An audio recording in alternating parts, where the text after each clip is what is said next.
নজর রাখবো পরবর্তী সংবাদে। বিনামূল্যে চিকিৎসা শিবিরের আয়োজন করা হয়েছে উদয়পুর বনদুয়ার স্থিত মেগা এই স্বাস্থ্য শিবির অনুষ্ঠিত হয়েছে এবং উদয়পুর বনদুয়ার স্থিত কলুয়া টেপা এসপি বিদ্যালয় প্রাঙ্গণে সিআরপিএফ এর 124 নম্বর ব্যাটালিয়নের উদ্যোগে আগরতলা জিসি সিআরপিএফ এর ডিআইজি ডক্টর আর কে শর্মার তত্ত্বাবধানে কমান্ডেন্ট রবিশ কুমার এই অনুষ্ঠানের উদ্বোধন করেছেন।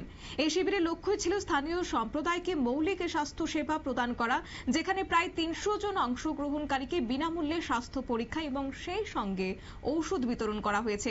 সিআরপিএফ এর সিএমও 140 নম্বর ব্যাটালিয়নের ডক্টর মনোজ কুমার রজক, পূর্ব কুঞ্জবন গ্রাম পঞ্চায়েতের প্রধান Amrita Sutradhar Bhowmik, medical officer doctor Rajarshi Debbarma, dental medical officer doctor Dayita সহ আশা কর্মীরা উপস্থিত ছিলেন। শিশু এবং বয়স্কদের রক্ত স্বল্পতা, ডায়াবেটিস এবং উচ্চ রক্তচাপের মতো বিভিন্ন রোগের অবস্থার জন্য বিশেষজ্ঞ ডাক্তারদের দ্বারা বিনামূল্যে ঔষধ প্রদান করা হয়েছে।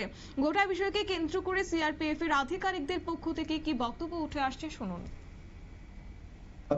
हम उनके साथ जुड़ते हैं, जैसे खेलों का आयोजन हुआ या ड्राइविंग सिखाना हुआ, सिलाई मशीन सिलाई सिखाना हुआ, या फिर स्कूलों में किताबों का वितरण हुआ, स्टेशनरी का वितरण हुआ, तो बहुत सारा कार्यक्रम हमारा चलता रहता है। उसी कड़ी में अभी 2 दिन पहले हम लोग हेजामारा इलाके में एक चिकित्सा शिविर आयोजन किए और आज आप लोगों के बीच उपस्थित है इस बंदवार इलाके में।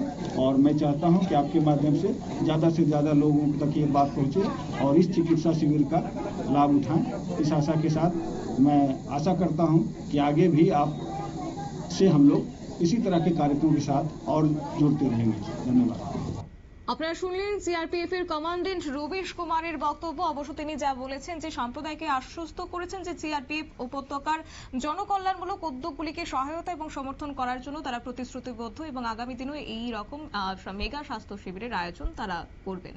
নিয়ে নিচ্ছে ছোট্ট একটি বিজ্ঞাপন বিরতির সঙ্গে থাকুন।